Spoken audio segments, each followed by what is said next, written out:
అందరికీ నమస్కారం. శ్రీమాత్రే నమః. ఎలా ఉన్నారండి అందరూ? ఇది సాటర్‌డే రోజు వ్లాగ్ అండి. సాటర్‌డే రోజు ఇది మా మదర్ వాళ్ళ ఇంట్లో పూజ అనమాట.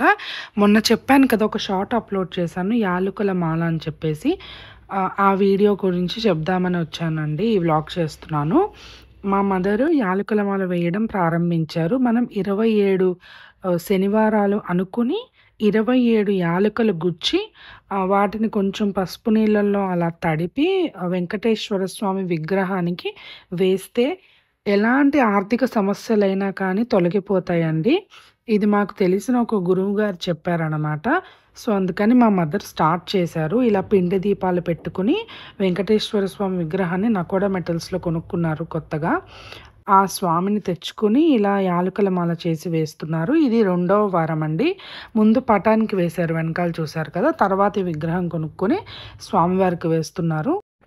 తెల్ల తెల్లగా ఉన్నవి కాకుండా పచ్చగా ఉండే యాలకులు తీసుకొని ఎలాగ విరిగిపోకుండా పురుగు లేకుండా చూసుకొని గుచ్చుకొని కొంచెం పసుపు నీళ్ళలో అలా తడిపి, పసుపు అంటే లక్ష్మీదేవి కదా, తడిపి అలా స్వామివారికి 27 శనివారాలు కానీ ఇంకా మనం ప్రతి శనివారం కూడా వేసుకోవచ్చు.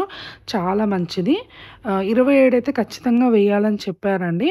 అలాగే మా మదర్ ఇలా పిండి దీపాలు కూడా పెట్టుకొని స్టార్ట్ చేశారు. ఇదైతే రెండో వారం అనమాట. నేను కూడా ఈ వారం అనేది స్టార్ట్ చేశాను, ఫస్ట్ వారము. చూడండి, ఇది తర్వాత రోజు. మళ్ళీ ఈ యాలకుల మాల వచ్చే శనివారం వరకు కూడా ఉంచి, కొత్త మాల వేసిన తర్వాత పాత మాల తీసేసి, ఆ పాత మాలనన్నిటిని కూడా యాగం చేస్తారు కదండీ! ఎక్కడైనా యజ్ఞం కానీ, యాగం కానీ అందులో వేసేయాలనమాట. అలా అని గురువుగారు చెప్పారు. ఎక్కడైనా గుళ్ళో యాగం, చండీ హోమం ఇలా చేస్తూ ఉంటారు కదా! ఆ హోమంలో